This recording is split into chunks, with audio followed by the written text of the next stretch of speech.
لیکن ان تمام پارٹیوں نے اسی نظام کو برقرار رکھا ہے جس سے ہمیشہ ہماری قوم نجات چاہتی ہے۔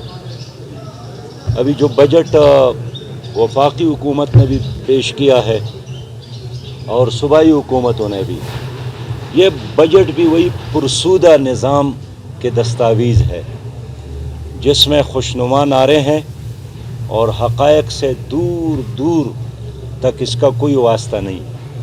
میں ویسے بہت آسان الفاظ میں عرض کروں کہ جو فگرز اور جو اعداد و شمار مرکزی حکومت کی بجٹ میں سامنے آیا ہے اور جو اخراجات کا تخمینہ حکومت نے دیا ہے، ان اخراجات کے لیے اس بجٹ میں کوئی پیسہ ہے ہی نہیں۔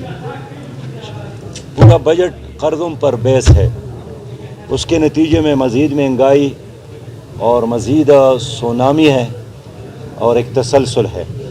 ہمارا موقف یہی ہے کہ پی ٹی آئی اور پی ڈی ایم نے جو نظام مسلط کیا ہے، عوام کو اس نظام کے خلاف اٹھنے کی ضرورت ہے، اور جماعت اسلامی نے اس لیے 23 جون کو اسلام آباد میں تمام معاشی ماہرین کو بلایا ہے بغیر کسی سیاسی وابستگی کا کہ آؤ مل کر سوچتے ہیں کہ اپنی قوم کو، اپنے ملک کو IMF کی غلامی سے کیسے نجات دلائیں۔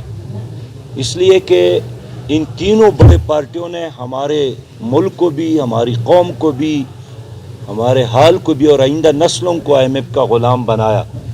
آج ہر پاکستانی 2,28,000 روپیہ مقروض ہے۔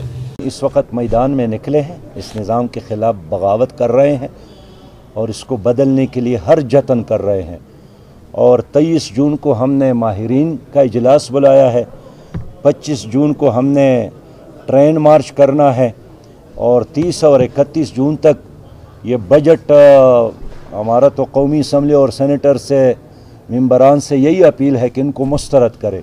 لیکن اگر اس میں یہ لوگ اپنی پالیسی یا تبدیل نہیں کرتے ہیں تو اگلا سٹیپ کا اعلان بھی ہم انشاءاللہ تعالیٰ کریں گے۔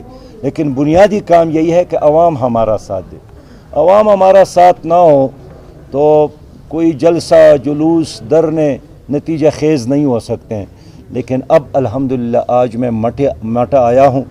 ادھر ایک بہت ہمارے اہم خاندان ڈاکٹر شوکت علی نے اپنے خاندان سمیت جماعت اسلامی میں شمولیت کا اعلان کیا۔ اس طرح ہمارے ایک بہت سینئر وکیل ہے یہاں ارشاد نے جماعت اسلامی میں شمولیت کا اعلان کیا، اور شمولیتوں کا یہ سلسلہ شروع ہوا ہے۔ یہ خود وزیر اعلیٰ کے اپنے گاؤں میں، اور آج ان کے گاؤں میں بھی ہمارا جس طرح لوگوں نے استقبال کیا، پذیرائی کی، تو یہ ایک انقلاب کی علامت ہے کہ لوگ اب حقیقی تبدیلی چاہتے ہیں، اور وہ حقیقی تبدیلی اس ملک میں اسلامی نظام ہے۔